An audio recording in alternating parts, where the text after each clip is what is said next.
we just took the time to consider a few metaphors and allegories, parables if you wish. We discussed of little stories that you could relate to so you could understand the wisdom. Imagine when you were a child and this or that happened, which defined this or this experience in your life. Can you be the shepherd this time, Matt? When I ring a bell, just look out and see, make sure everything is fine. Thank you. So, when you make a choice, you think that is what defines your free will. It's just the superficial projection of what seems to be that free will. Okay? But the free will experience is how you will redefine yourself, remodel what moves you, what causes you to do this or that. And while you're in this world, you need to accept that you're like a lava lamp. You're an agglomeration of potential energy, thought, emotion, consciousness that moves your body in certain ways. Okay? It takes that amount of humility just to start the process. So if I'm here and people have these ideas about how the great masters are and they are never irritated, they're always absorbed in a state of peace. Well, no. And I'll use an example. Take your time. You can settle this wherever you want. It's cool. How are you, Jose Luis? Good? Alright. So, I won't be able to see Sandy for the next 15 minutes, but it's cool. No, it's cool. Hi, Sandy. Hi. I love you. Love you too. Okay, we're good. Sometimes I just cut the subject of what I'm talking about just to, people are just initiating potentials. Consider this. When I teach, I'm not talking to you. I'm addressing what I know is inside you. I'm moving your potentials. When I teach how logical or illogical it seems to be, I try to be as logical as possible, and as I do that, I still find a way to move, to stir the lava lamp, like stirring your glass of water that you thought was so pure, but when I stirred it, all the goo at the bottom just went blah, and oh shit, there's sand and dirt in my glass of water, this kind of experience, like a little pocket tornado. So, I said a comment that looked like a judgment on the surface. And if it looked like a judgment on the surface, it means something moved me to express it that way. Therefore, there was a judgment. And that person in front of me was Kashatai. Did you just have a judgment?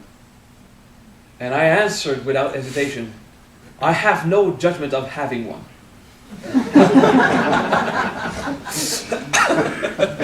Do you understand this? Mm-hmm. That's the humility required to accept that while you're in samsara, you're in samsara. Okay? I was doing integration this morning. Actually, I started yesterday evening and finished this morning, but yesterday evening was the big chunk. And I was integrating an aspect for 20 minutes absorbed. And I was meditating with other people, but I was absorbed in a specific aspect of what causes someone to become socioaffective dependent. Okay? Wanting so much to be confirmed that they're loved. Because I've been like that a lot in my life. And I was pondering the moment that a child becomes grown up enough, especially a little boy, that he cannot touch his mother anymore if there is contact with the breast, because it becomes now potentially sexual, unacceptable, and for me it was just mom. I just spent all my life, my entire life, I'm 4 years old, my entire life so far, grabbing her boobs, okay? Not think it was boobs, just it's mom. Okay, arm now. No, yeah, like this, on the side. What is this? I can't put my head on her heart, which I love so much. No, it would be in between her boobs. Okay, and that caused.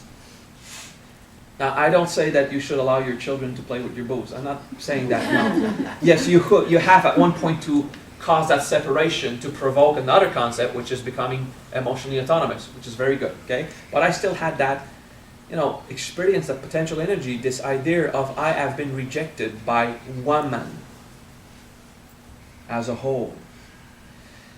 So I was in there for 20 minutes, just contemplating while the experience was dissolving. I finished this morning, but yesterday when I came back, and another person came back in meditation at the same time, it was Absagni actually.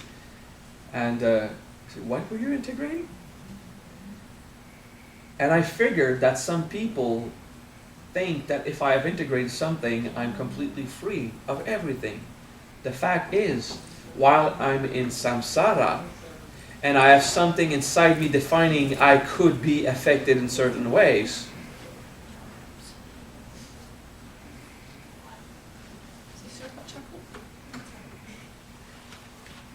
thank you.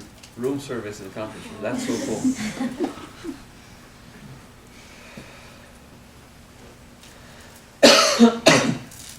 Let us never do that again, okay, Kiana? Okay, sir.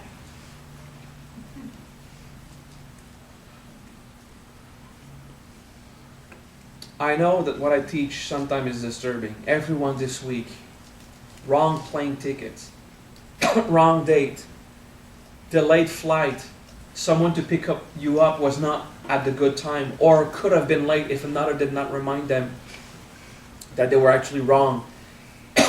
I think I heard 20 stories.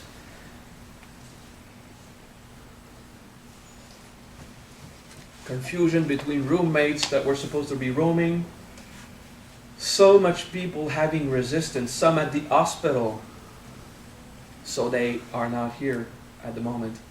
So much resistance to a wisdom. Because the first thing I tell you is you never made a choice in your life. And we're just starting. Okay? You know where we're going with this seminar. There's something deep. So that I can show you what is free will, I have to free you with the false interpretation that you have a free will.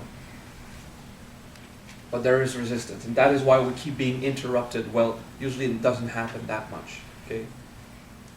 Also with the technical issues we had this morning with the camera and the power computer, there is resistance in having this wisdom. Because you've got potentials inside you that are afflicted by a power called ignorance. Ignorance is a poison of existence. It is not the fact that you don't know something. It is a poison because it is a power that aims at remaining ignorant. Ignorance is one of the three poisons of existence. It is an autonomous potential that wants to hide as far away from the eye that will observe it. Okay? I will come back to where I was. While we are in samsara, even if you reach the state of Buddhahood, every day you need to resettle and come back to that perfected state. Because naturally, your potentials regrow. Because you have outside stimulation, you're back into the world of information of the mind, the nervous system, and you still have to do it all along. So that root of emotional insecurity about being cared for by someone who loves me, I spent a lot of time not getting that kind of attention anymore, but there was a point I was very irritated about it. And now that I'm working on it, it's coming more and more in various ways that I didn't thought was possible, but it's happening in a more subtle way, but still I feel cared for, okay? And you'll discover what I mean as you grow in that. And I still had this root start to grow again. And this will happen to you. You will keep developing new potentials as you go. It's normal, it's okay. You have to do that. Make peace with how the world works. It's a world where you will still have difference of opinion. Well, you will reach a point where you won't have opinions. It will be perceptions. And it is wise when someone seems to be contradicting your perception to say, oh, I understand why you see it that way. Good. Instead of trying to fight, no, I see it that way, my way is better because I'm enlightened or so what. No. Just look at the other's perspective. Oh, I know why you do this. It does that result. I understand. Pretty good. Even if you think it's a complete waste of time, it's not your job to go and provoke people who didn't ask for your guidance. Do you understand that? And you've seen me how I interact with other spiritual teachers. We would say well-organized charity starts with yourself. Well-organized egocentrism starts with the other. Tell him he's so great. Tell her she's wonderful and how her wisdom is perfect, okay? If someone needs to be God so much and needs you to be just a piece of crap needing his saving help, then tell him he's such a great master. I certainly don't need anything or anyone to confirm to me that I am God when I feel that I am God. So there was this master trying to convince my students that I should stop studying, that they should stop studying with me and start studying with him, saying things like, your Kundalini is getting too open now, okay? You're gonna need a real master who is really enlightened to understand that. And he was talking to my students in that fashion. So I went to see that guy, great guy. And I said, I did a puja for you this morning. And I really did. In the morning I did prayers for God to bless him. So that when I tell him that I did a puja, it was going to be real. It wasn't manipulation at that level. I did a puja so I could tell him that I did a puja, so he could, feel great about me bowing to him. And I kneeled on the floor. And I bowed and I put my forehead on the floor. I was completely bowing to the great master that he is. And he made that kind of, less exaggerated that I just did, but he was in that state of, I'm God, he's bowing to the great guru. And I stood up. And that was my way of showing that spiritual master that he is God. Because I don't need someone to tell me. I don't need that teaching anymore. Do you understand that?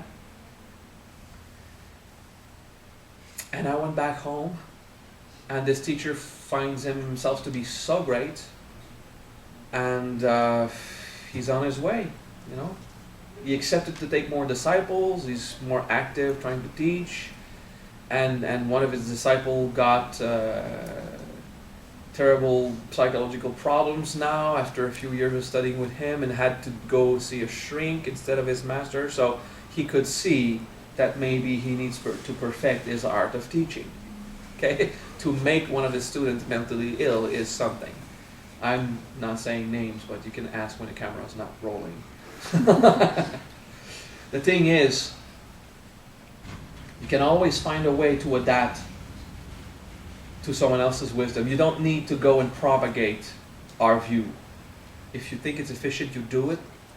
And you do not need to prove yourself. So I just told you this little story to show you, if I don't feel the need to prove to myself to any other great master, why would you try to prove that your master is so good, and that you are so good in your path? Do your thing. When you become great, they will recognize it. You don't have to fight for this kind of privilege. Okay? So that's a way I teach you to respect others. It takes humility to accept that you are filled with potential consciousness, energy, thought, emotion that works on its own, that is autonomous, that flows how it needs to flow. And until you take the time to reorient these potentials, they're going chaotically and erratically inside you, doing whatever they're meant to do according to how they were programmed when you took them in. in your various experiences of life. Okay? Free will, you have it. Of course you do. Every part of you, every moment, every action, every word, every practice that you've done that was in the orientation of I want to be responsible, what is the best? When you started thinking and focusing on how to become better, that was free will. That was reorienting your potentials that would affect your choices. That was doing something that did change the outcome of how you're going to choose to act, to say, to be, to live, to fart, to pee, to eat, whatever. Okay? It did change something. So free will is to use that freedom and that will to go and change yourself. Okay? You will still have tons of things to look at all your life. The attitude, I hope it's going to be over soon. Oh my God, I've got so much left to do, is not an attitude that will make you feel comfortable along your spiritual path. Okay? Stop thinking it will be over someday. Stop using a spiritual path in a way to finally get out of a situation. Yes, you will get out of suffering. You will resolve issues. Some events in your life will be over. But the process of evolving is forever. That's not an emotional impression we have in the heart because there's no time. That's a fact. Okay? Evolution is forever until you ascend, and there you choose if you remain where you are or keep evolving. That's a choice, a real choice you make when you ascend. Okay? Some people prefer, I'm God. It ends there. Okay? I'm done. And some people say, okay, so now how do I create life on a planet? How do I make my pocket universe? How do I just become everything now that I'm that single thing and ascended or accomplished? How can I become everything accomplished? There's a way to become the one God after your an apparent isolated experience of the one God. So you're free to do whatever you want. The possibilities are endless. Okay? Oh, that sounded so. The possibilities are endless. Are you tired of that suffering? Do you feel that you're stuck?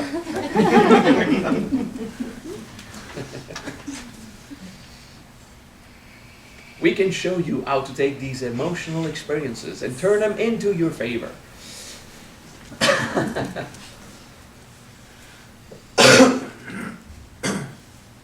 Go inside and look.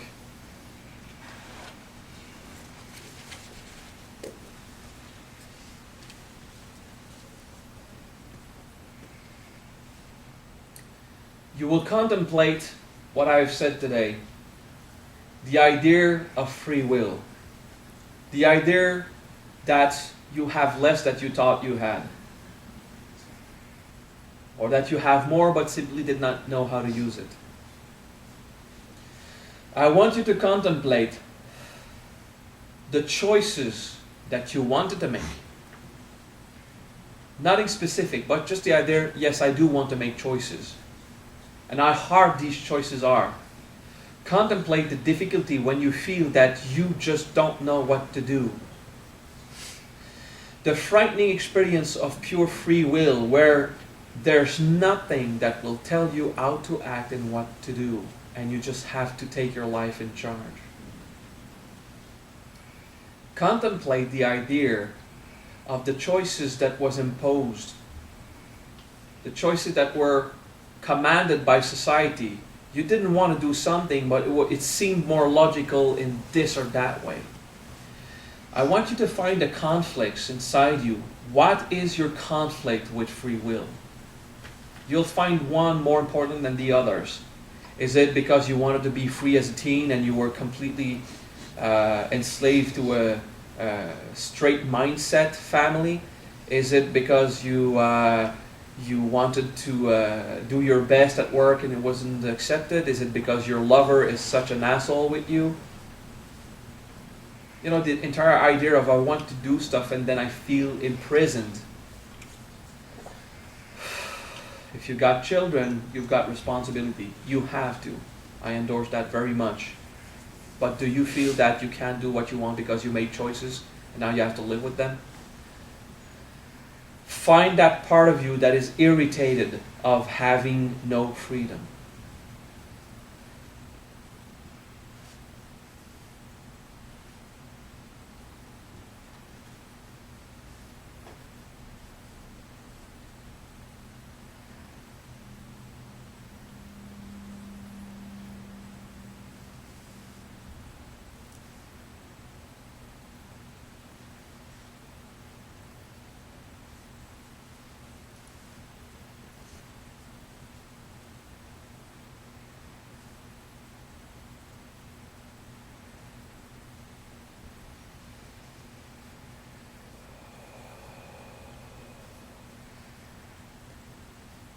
I know a few of you transcend. Please come back to what irritates you regarding your choices.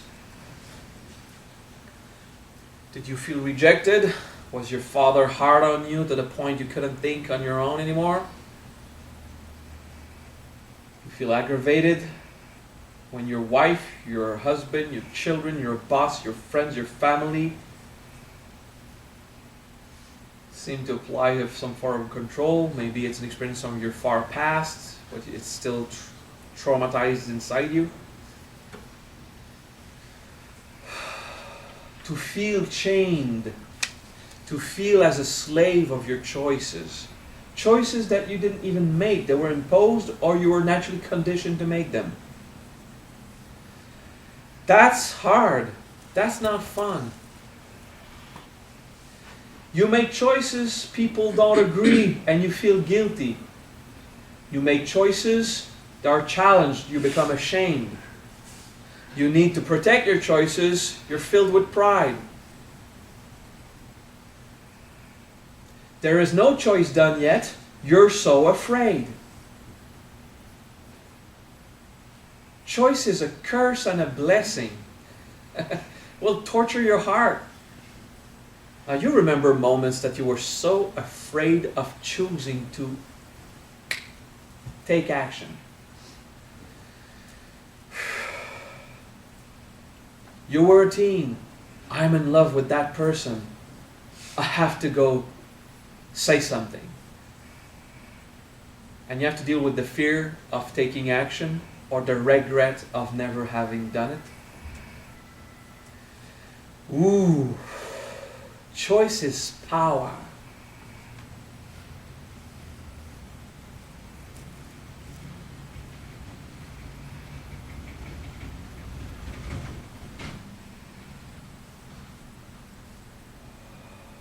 We are so afraid to live at the physical level what we can only dream in the mind and hope in the heart.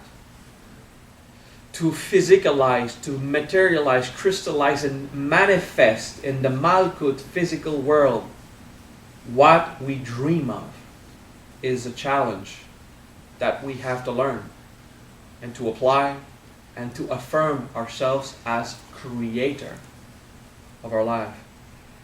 But look at all this power completely against free will.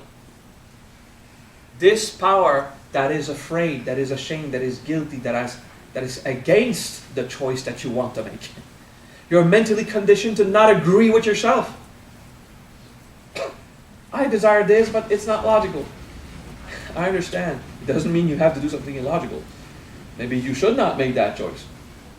But at least look at the suffering of the conflict of what your heart wants, what your mind wants, what your body wants, what your soul wants, and you're so afraid of what God wants and if you're going to obey His will or not. Come on, just do something. Breathe again. Ooh. The power of free will. As you look at emotions, as you take the time to contemplate emotionally charged experiences, they lose power over you. And it releases a bit of that self-torturing power inside. Okay? Now we're going to change topic. I know Kundalini is raising and it's not quite fun. We're going to change our mind. Just empty your mind and don't think about anything, okay? Just forget it. You still got emotions, repress them. We'll reopen that box later. It's okay, right? The typical, traditional, easy and simple technique. Imagine every cell of your body is a happy face. Close your eyes. Participate. Imagine every cell of your body is a happy, smiling face. And every cell in your bloodstream is happy faces flowing throughout your body. And your mind is filled with happy faces, sending joy to your nervous system. And everything inside you is just happy faces everywhere.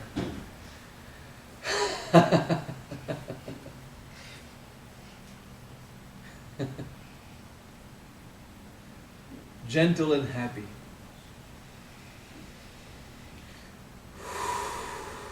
Now stop amplifying it. Just contemplate softly that happiness. You don't need to explode in blissful joy each time.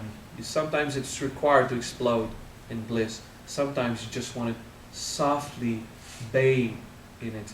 Softly contemplate the gentle happiness that soothes your heart.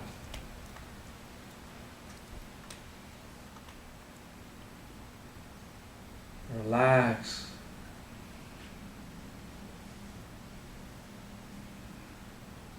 Few of you, the Kundalini is raising very high. Usually it doesn't reach the head that fast. And just look at what is resisting. Relax it. Happy, gentle, calm. Okay, let it flow. We'll integrate the blockage later, okay? Right?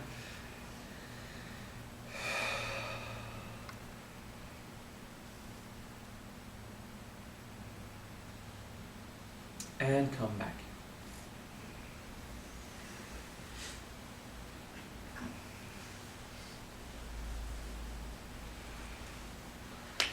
As you take the time to contemplate mental and emotional potentials inside you, like we just did, trying to reawaken the stories of our life, the traumas, the difficulties, the conflicts, the whatever, you know, we contemplate various aspects. You take one that strikes you most and you work on that one.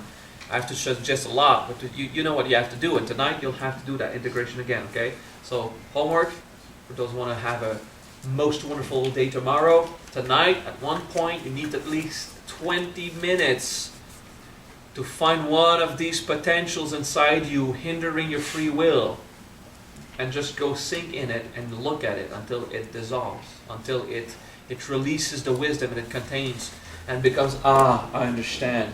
I was arguing too much. I was this, I was that. You know, that's my ego. Just do that integration. What limits your freedom of will, of choice, okay? Please be wise and do not use the wisdom I give you today to become chaotic, anarchist, or erratic in your life, because that's absolutely stupid. You still have to be responsible. You want to avoid suffering, therefore you make sure that your utilities are paid, that your rent is covered, you know, that your stuff is taken care of, that you know where you're going to live next month or next year, whatever. You know, you plan ahead as wisely as you can, and you remain somewhat flexible for change. But, you know, don't throw your life in hell. Oh, I'm free and just flow wherever I want. Yeah, you can become homeless and have to beg, and you'll see that, you know, you don't really choose it when it's so cold and you have no lodging anymore, okay? So don't go crazy. Don't throw your life to hell because I'm trying to show you to do whatever you want. You still have to organize your stuff and make sure everything will be fine. Do you understand what I mean? Okay? Now, if a part of you despises organizing your life so much, you've got integration to do there. Okay? Because your free will might be to choose to have a happy and stable, simple life. But you can't, because of another choice that you were completely free and now you have to deal with erratic instability. Okay? This choice is so wide in possibilities that we still don't conceive that we might become stupid. Okay? Just be careful. Free will does not mean chaos or anarchy. It means freedom. And freedom usually is peaceful, it is prudent, and it is hope. You have a high level of trust or faith in what you can do, and you physically move. To be a creator of the best possibilities for you, you need to take action and do it. And when something goes wrong in those actions you take, you need to do the integration. You need to see, okay, what went wrong? And then try to be better with it. Okay? Become better. Learn to be competent. So Edison didn't invite a light bulb when he was given Nobel Prize. Is it Edison? Yes. All right. So Edison, he said, I didn't invite a light bulb. I found 99 ways not to make one, and then just showed up. Okay? So he did have a lot of faith and patience and high hopes, to do these failed experiments and have the impression it just didn't work, and still took care what didn't work this time. And then you do another one. Oh, that thing worked, but then there's that part. Oh, okay, let's do it again, and work and make sure that you become competent at being free, making choices, and manifesting whatever you want. Okay? You have to work for it. It doesn't come freely, just thinking. Oh, eventually it does. We've seen Lucille's face yesterday when she was just observing from a third-party view. Absagni just created whatever she needed as it went on. Absagni had a mindset, I want to discover this, and everything, the impossibilities of the good people randomly showing up in places that they were not expected to come.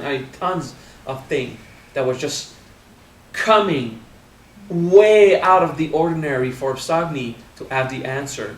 What does it feel to see a murder case resolved or a court, she actually manifested the good people so she could end up sitting watching someone receiving the jury verdict of about a murder, which Lucille in the entire lawyer career never got to see, And Absagni just, I want to see that. I want to discover that. And they met so many people in the Justice Department that were going to answer all the questions he has. Everything falls in place like that. Why?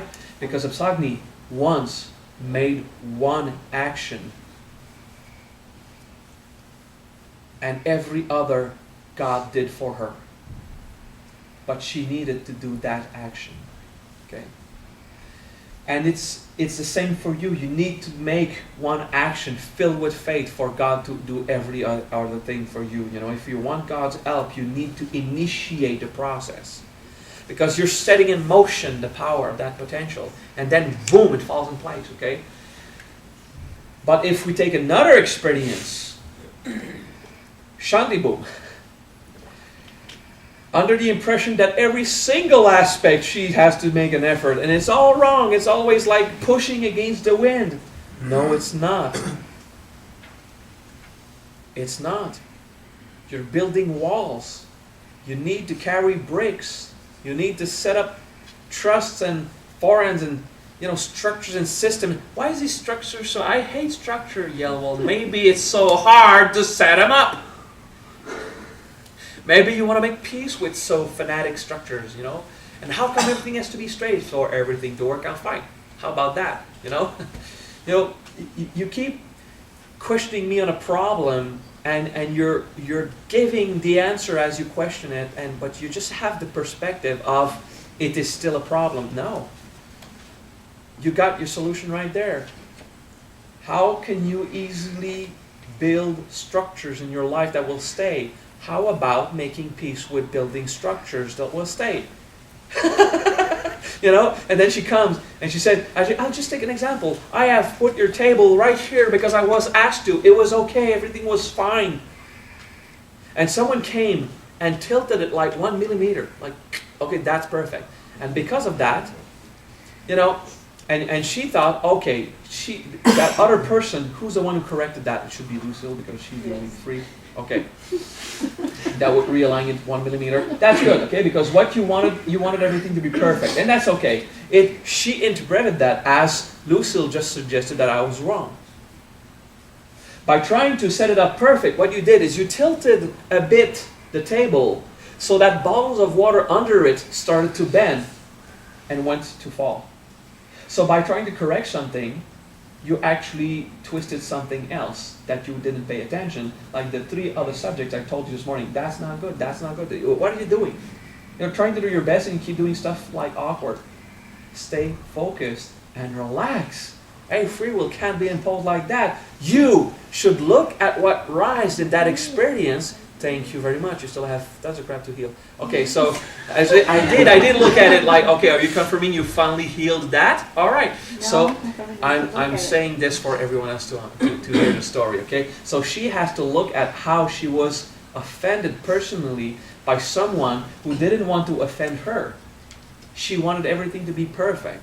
Because I gave classes at one point on trying to align stuff so that it looked good.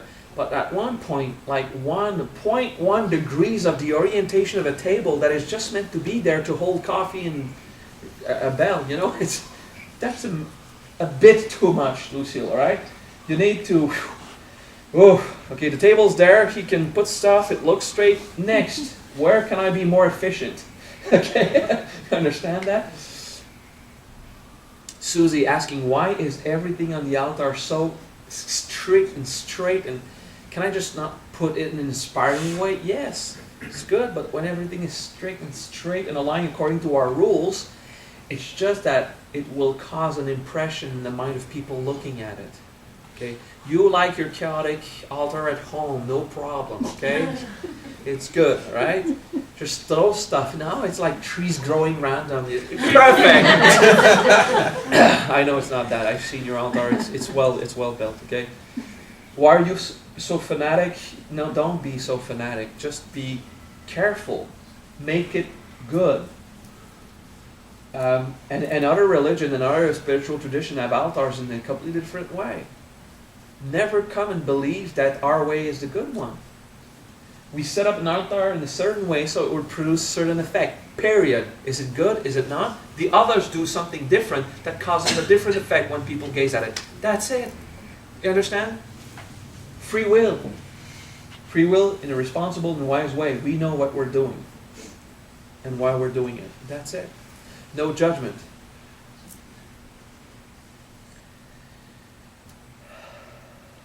I'm jumping from one story to another to inspire you possibilities of what prevents your free will. Taking from one side Apsagni's absolute tremendous work on herself that got her to the point of being able to just initiate causalities when she accepted to physically exist as a soul. Okay? She wasn't always like that. Actually, compared to the entire lifespan, it's pretty recent. Okay? The thing is, she's laughing and I like it. So if you think, why must I still work so hard when other people can just click, click, click? Oh my God, they have been working so hard. But not working so hard against the current. They were working so hard at why am I against the current? Okay? Be humble. Accept if stuff is going wrong. You still have something to work on, and part of it is thinking that it's stuff going wrong when, you know, maybe at one point you'll grow old and die. And why is it wrong? You know, why am I dying? I'm only 120. What's going on? Well, maybe you're 120. I don't know. You know, causality, stuff happens in nature. You see? There are things that will happen, and you just have to take them as they are. But while you have the energy and the resource to do something, do something. And if it seems to be hard, it means there's still a conflict inside. While Shariputra was in training, he was not always considered to be the greatest wisdom master. Although he was the one who mastered the most the wisdom of Sakyamuni Buddha. But when he was just introduced to the idea, he was challenging another priest, saying, the master says that the world is free from hindrance, and that there are no sharp hills and cutting rocks and dead trees, and everything is perfect and wonderful as it is. But I look at nature and I see sharp, steep hills and sharp rocks and trees gone dead and stuff like that. So I don't really understand what the Master said. And that, who was it? I forgot. Anyway, that good priest told Shariputra, if you see steep hills and sharp rocks in the world, means that you got steep hills and sharp rocks in your mind. Or else you would not see them outside as steep hills and sharp rocks and dead trees. Okay. If you have the illness of misperception inside, you will be projection outside that dream of imperfection. Perfection and imperfection does not exist. It's completely abstract, not realist concept. I mean, you have surreal experiences when you feel your soul. Wow, that is so surreal. When the soul looks at you, fighting against what is perfect or not, wow, that is so surreal.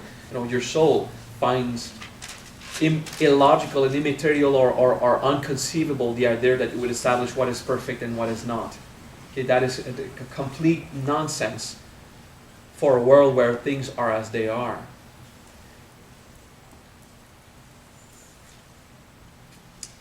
And if things are as they are and everything is so perfect, well, Maha, why would I do anything? I mean, if everything is supposed perfect and great as it is, why do we work on ourselves? Why do we make choices? Why do we want to make things better? Why can I not just sit and do nothing? Because it's going to hurt if you don't. Okay? It's going to hurt if you don't act and do something to feel better. But everything is perfect in the sense that you imagine imperfection exists. If you free yourself from imperfection, then there's no perfection to attain. So why would you do something? Because it will hurt if you don't. Okay? You still have to take care of it. A complete misunderstanding of the Tathagata. Tathagata, he just arrives and that's it. And he does nothing. No way. Tathagata is not just arriving somewhere and not being affected by anything and not doing anything. No, it's just arriving somewhere, just as it is, fully in charge, empowered, creating whatever he wants, totally responsible of how he simply happens, how he is. Okay? And not careless, indifferent, and absent of implication. Tathagata is so physically embodied. It's not transcendental, fleeing in the higher heavens. It's right here. Okay? So those who study the idea of a Tathagata, the Tathagata is like the Ishim for the Hebrew. A Tathagata is like we say, some bodhisattvas eventually become Tathagatas. Someone who simply arrived like he arrived. We would use Gandalf as a metaphor. A mage does not arrive in advance or late. He arrives exactly when he arrives. You know, that's an expression of Gandalf's Tathagata state. But he was powerful when he was... It's just a movie, but it fits with that metaphor, so I use it. All right. Philosophy is good.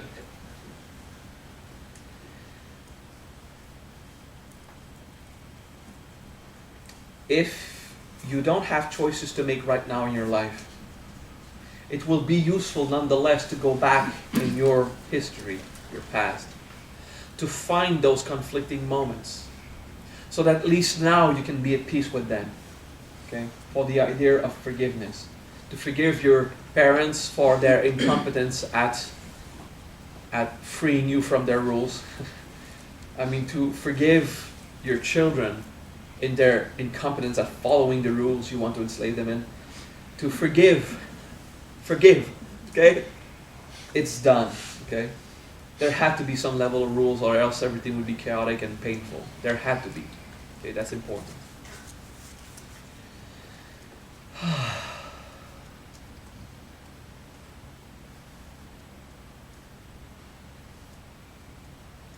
When I talk a lot like this, you transcend. You go high. You start, oh my God, what's the master talking about? Concentrate, okay? Just be here. So what we'll do now, just a little parenthesis to end that speech. We'll look at our body. Eyes partially open, partially closed. Depending if you're the glasses half full or half empty type of person. So, another useless metaphor anyway. Slightly closed, slightly open, anyway, just gazing down, but you're conscious. You're not fully closed. You're looking on the floor or lower.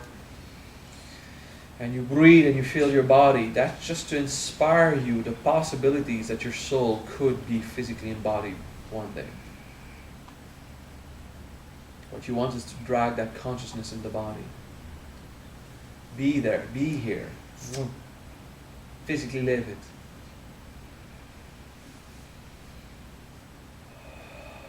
Soft contemplation.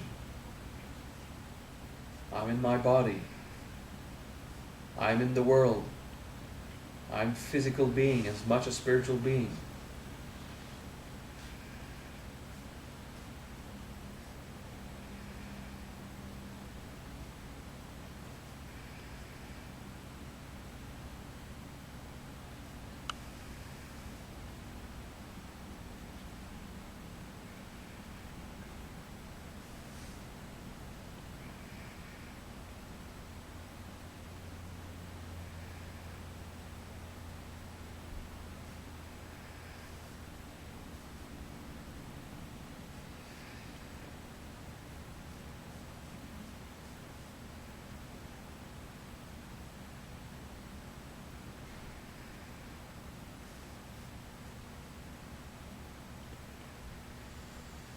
Physically conscious of the body, existing as a soul in the physical realm.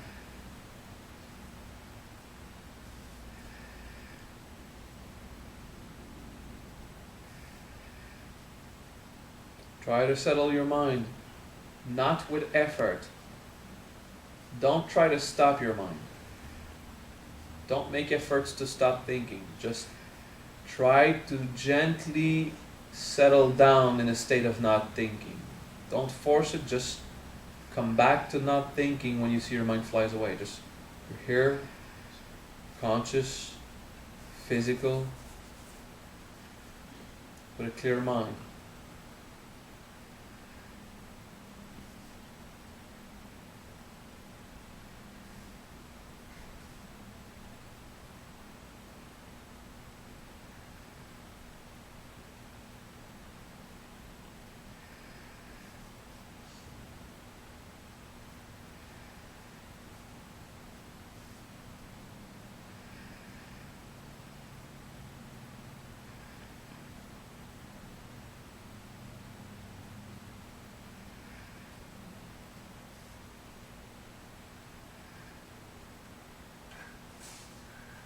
Take a deep breath.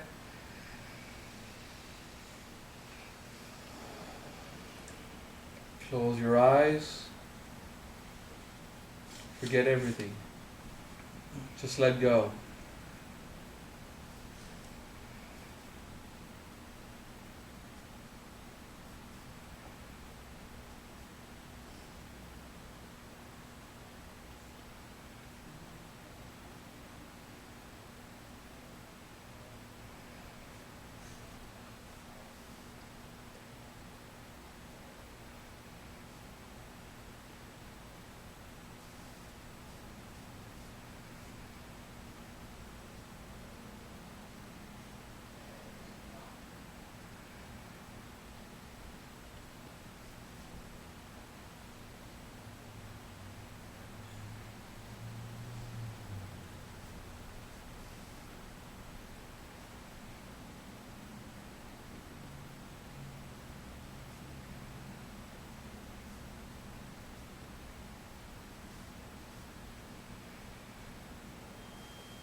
We will take a break now. And relax, come back slowly. Take a break. It will be at least 10 minutes. Thank you.